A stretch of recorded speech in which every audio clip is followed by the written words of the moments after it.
మీ blood pressure ఎన్ని medicines వాడుతున్నా కూడా తగ్గట్లేదా? ఎప్పుడు కూడా మీ బీపీ 140/90 ఎబోనే ఉంటుందా? ప్రతిసారి డాక్టర్ దగ్గరికి వెళ్ళినప్పుడల్లా ఒక బీపీ టాబ్లెట్ యాడ్ అవ్వుకుంటూ వస్తుందా? సో ఇది నార్మల్ అయితే కాదండి. సహజంగా మనకు కనుక బ్లడ్ ప్రెషర్ ఒక 3 డ్రగ్స్‌తో కనుక తగ్గకపోతే మనం మళ్ళీ క్రాస్ చెక్ చేసుకోవడం అనేది చాలా ఇంపార్టెంట్. అయితే ఇందులో ముఖ్యంగా మీరు బీపీ మెడికేషన్స్ రెగ్యులర్‌గా తీసుకుంటున్నారా లేదా అనేది ఫస్ట్ చెక్ చేసుకోండి ప్రాపర్‌గా. సెకండ్ థింగ్, మీకు ప్రాపర్ స్లీప్ ఉందా? స్ట్రెస్ ఇష్యూస్ ఏమైనా ఉన్నాయా? సో వీటిని మీరు ట్రీట్ చేసుకోవడం అనేది ఇంపార్టెంట్. సో ఇవన్నీ కాకుండా మీరు చూడాల్సిన విషయాలు ఏంటంటే, బ్లడ్ ప్రెషర్ అనేది ఒకటి సహజంగా ఏజ్ పెరిగే కొద్దీ వచ్చేది. రెండోది ఇతర కారణాల వల్ల వచ్చేది. అందులో ఒక ముఖ్యమైన కారణం కిడ్నీ ప్రాబ్లం అండి.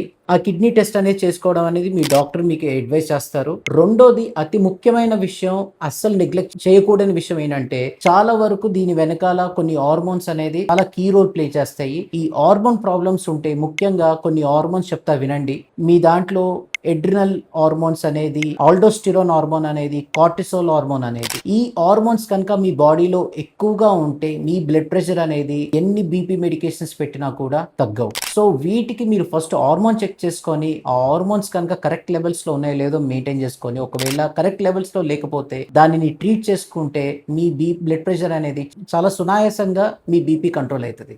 మరిన్ని అప్డేట్స్ కోసం మా ఛానల్ని ఫాలో అవ్వండి.